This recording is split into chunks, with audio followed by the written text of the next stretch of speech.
Pada akhir 1967 hingga beberapa bulan setelahnya menjadi masa-masa mencekam bagi warga keturunan Tionghoa di Kalimantan bagian utara dan barat.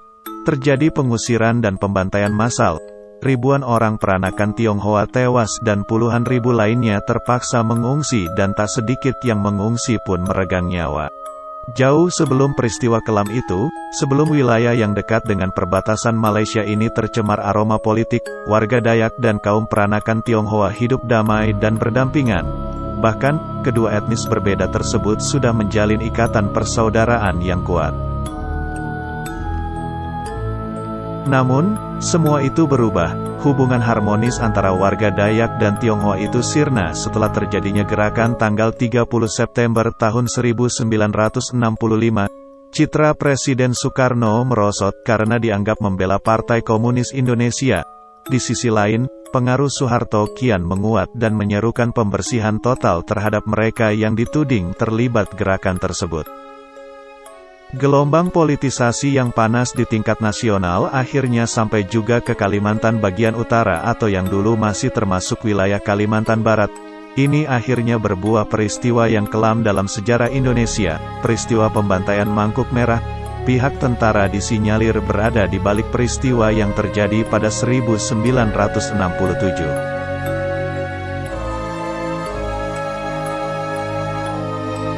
Bermula dari Ganyang Malaysia. Sejak awal dekade 1960-an, Presiden Soekarno mulai mengobarkan semangat Ganyang Malaysia karena negeri jiran yang dianggap antek Inggris berambisi membentuk Federasi Malaysia. Sebagian besar warga Kalimantan Utara, terutama dari kalangan peranakan Tionghoa, yang tinggal di dekat perbatasan turut menolak keras rencana Federasi Malaysia. Presiden Soekarno kemudian mengirimkan salah seorang menteri negara di Kabinet Dwi Korai, Oi Chutat, ke perbatasan utara, Kalimantan untuk menggalang kekuatan dalam rangka kampanye Ganyang Malaysia. Oi Chutat yang kebetulan juga keturunan Cina memperoleh sambutan meriah dari masyarakat setempat. Buah hasil kunjungan Oi Chutat maka dibentuklah Barisan Sukarela atas izin pemerintah pusat. Organisasi Barisan Sukarela banyak diminati warga. Pihak yang bergabung bukan saja warga Kalimantan Utara saja, melainkan pula para pemuda dari Singapura, Brunei Darussalam, bahkan dari Malaysia yang tidak setuju dengan rencana pembentukan Federasi Malaysia. Barisan Sukarela atau gerilyawan yang dibentuk antara lain Pasukan Rakyat Kalimantan Utara atau PARAKU yang dikombinasikan dengan Pasukan Gerilya Rakyat Sarawak atau PGRS pada 1964. Pasukan gabungan ini kemudian dikenal dengan sebutan PGRS PARAKU, yang anggotanya memang didominasi oleh orang-orang keturunan Tionghoa yang tinggal di negara-negara serumpun itu. Untuk persiapan menghadapi Malaysia, Angkatan Perang Indonesia mendirikan pangkalan militer utama di Kalimantan Barat. Wilayahnya antara lain Sambas, Bengkayang, Ledo, Sanggau Ledo, Putu Sibau, dan kota-kota perbatasan lainnya. Daerah-daerah itu dijadikan sebagai tempat berkumpulnya para sukarelawan. Beni G. Setiono dalam Tionghoa dalam Pusaran Politik memaparkan, para sukarelawan dilatih oleh instruktur militer Indonesia dan tinggal di kem-kem latihan di kawasan perbatasan Kalimantan Barat serta Kalimantan Utara. PGRS PARAKU tampaknya memang dipersiapkan khusus untuk perang melawan negara tetangga.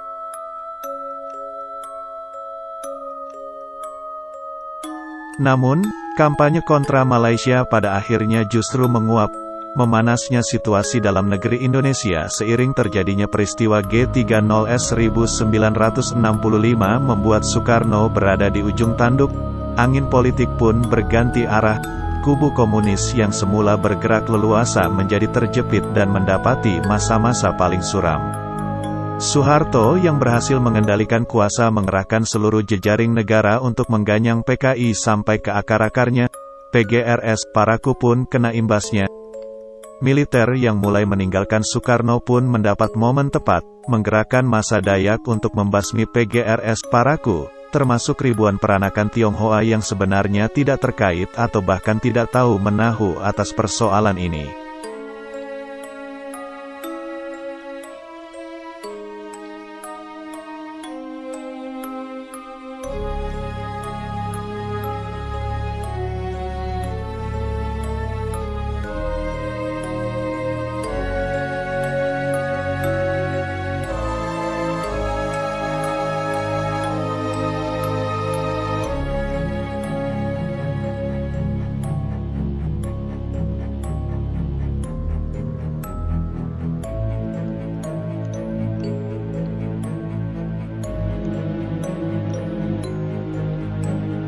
Adu domba Dayak dan Tionghoa.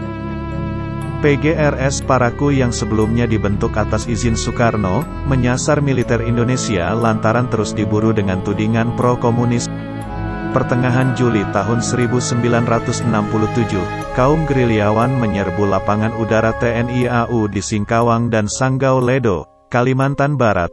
Menurut catatan Indonesia Merdeka terbitan Sekretariat Negara, serangan tersebut menewaskan 4 orang anggota militer. Selain itu, 154 pucuk senjata dan amunisi TNI juga berhasil direbut.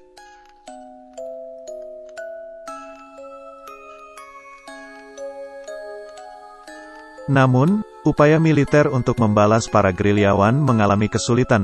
Superman melalui tulisan Peristiwa Mangkuk Merah di Kalimantan Barat tahun 1967 mengungkapkan, terbatasnya pihak militer setempat, dalam persenjataan maupun jumlah personel, memicu kendala serius.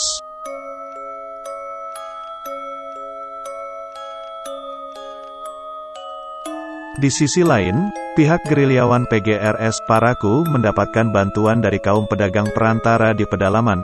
Mereka menjadi penyuplai logistik dan kebutuhan para gerilyawan. Namun, Superman juga menyebutkan bahwa terkadang bantuan itu diberikan bukan secara sukarela, tapi lebih cenderung terpaksa karena takut. Pemerintah pusat yang kala itu berada dalam kendali Soeharto pun bereaksi.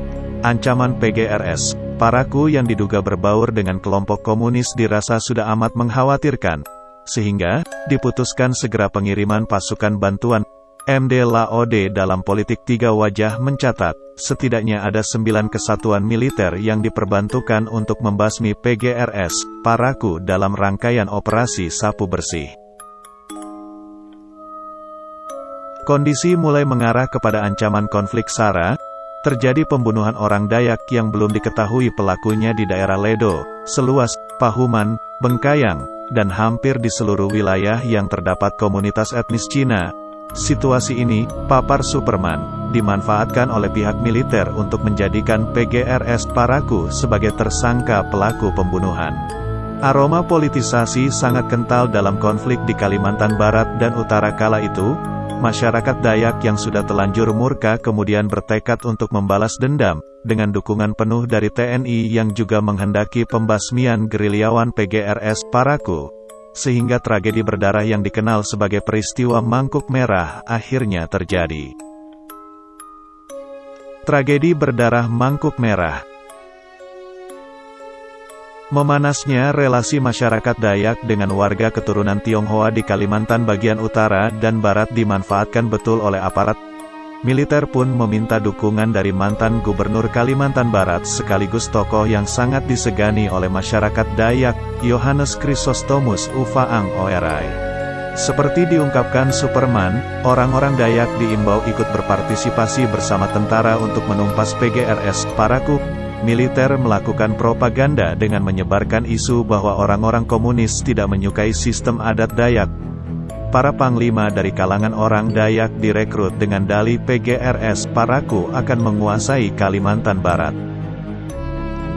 Disebutkan pula bahwa para pemuka Dayak diprovokasi dan ditanamkan pengertian PGRS Parakou adalah komunis yang tidak beragama dan orang Dayak tidak bisa hidup bersama-sama dengan komunis. PGRS Parakou disebut sebagai Cina Sarawak yang ingin memecah belah keamanan wilayah Indonesia.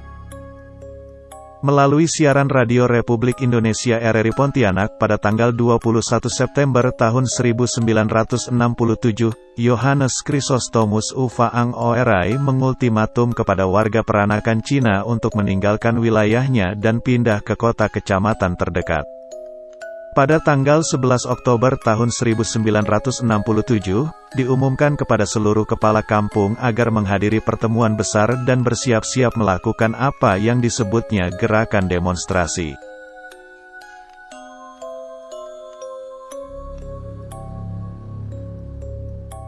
Belum diketahui, apakah imbauan tersebut benar-benar datang dari Oerai atau bukan. Namun, R. Masri Sarep Putra dalam buku 101 Tokoh Dayak yang mengukir sejarah 2, meyakini pengumuman itu mencatut nama Ufaang Oerai. Pemberitaan provokatif tersebut muncul dari pelaksana penguasa perang daerah atau Peperalda dan Kodam 12 Tanjung Pura.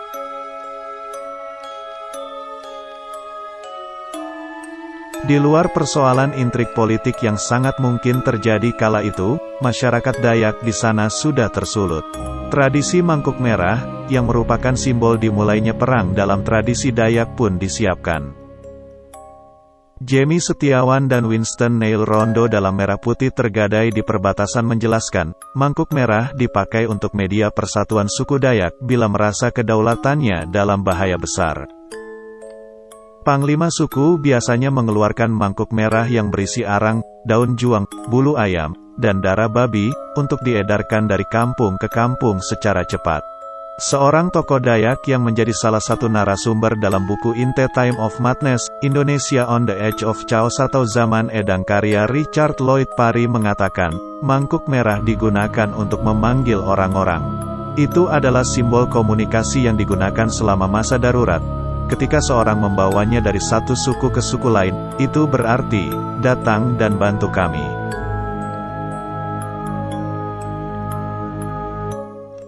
Mary Somers Haydus, dalam Gold Digger, Farmer, and Trader in the Chinese Districts of West Kalimantan, mengungkapkan terjadi perburuan warga Tionghoa di Kalimantan bagian barat dan utara.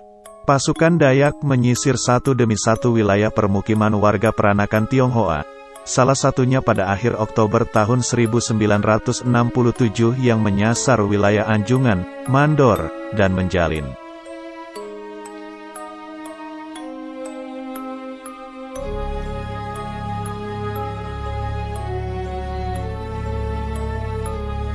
Belum tuntas hingga kini. Ditulis dalam buku Tanjung Pura Berjuang terbitan Semdam 12 Tanjung Pura, gerakan mangkuk merah berubah menjadi sentimen rasial dengan mengidentikan etnis Tionghoa sebagai anggota PGRS, Paraku. Masyarakat dari etnis Tionghoa tanpa pandang bulu menjadi korban dari gerakan demonstrasi. Aparat pun kewalahan membendung gerakan yang sudah meluas ini. Pada tanggal 14 November tahun 1967, bergabung sejumlah subsuku Dayak lainnya dari pedalaman. Aksi kekerasan pun semakin besar. Herman Joseph van Hulten dalam catatan seorang misionaris, Hidupku di Antara Suku Dayak mengkisahkan, mereka bertindak di luar kontrol, membunuh, bahkan dikabarkan juga memakan bagian tubuh korban-korban mereka.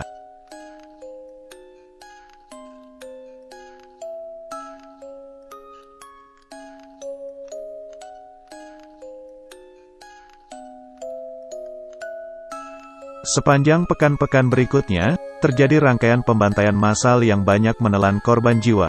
Van Hulten mengungkapkan, kekerasan mencapai puncaknya pada November tahun 1967. Para penyerang dengan senjata berburu mulai membunuh orang-orang keturunan Tionghoa dan membakar harta bendanya. Toko-toko Cina dibakar dan mayat-mayat korban dibariskan di jalan. Menurut riset Superman, peristiwa mangkuk merah diperkirakan secara langsung menewaskan 2.000 sampai 3.000 orang. Namun, dampak secara tidak langsung diperkirakan lebih besar lagi.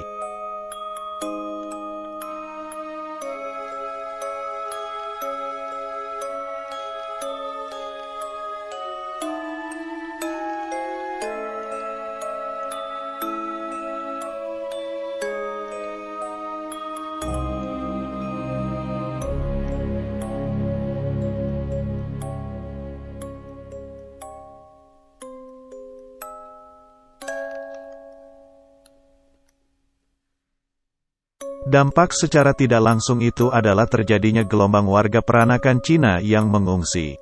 Awalnya, sebut Van Hulten, para pria berniat tetap tinggal, tapi pada akhirnya mereka terpaksa ikut mengungsi. Sementara kaum perempuan dan anak-anak melarikan diri atau bersembunyi dari penyerangan di berbagai tempat.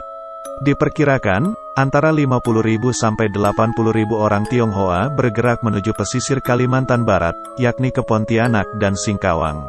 Lebih dari 5.000 orang pengungsi tewas karena masalah kesehatan, kebersihan, dan kekurangan pangan, baik dalam perjalanan maupun meninggal dunia di tempat pengungsian. Belum lagi yang mengalami trauma hingga kini. 5.000 orang meninggal di pengungsian di Pontianak dan Singkawang lantaran minimnya fasilitas sanitasi, kesehatan, dan keterbatasan pasokan pangan, Ungkap Tony Wong, saksi hidup yang juga tokoh masyarakat Tionghoa di Kalimantan Barat, seperti dilaporkan Suara Pemretkalbar.com, tanggal 7 Maret tahun 2016. Setelah puluhan tahun berlalu, pelanggaran hak asasi manusia di Kalimantan bagian Barat dan Utara yang tergolong amat berat itu belum terungkap sepenuhnya. Peristiwa Mangkuk Merah pada 1967 menambah daftar panjang tragedi kemanusiaan bernuansa politis dan SARA yang pernah terjadi di Indonesia. Informasi ini dikutip dari laman tirto.id dengan artikel berjudul Tragedi Berdarah Pembantaian Mangkuk Merah.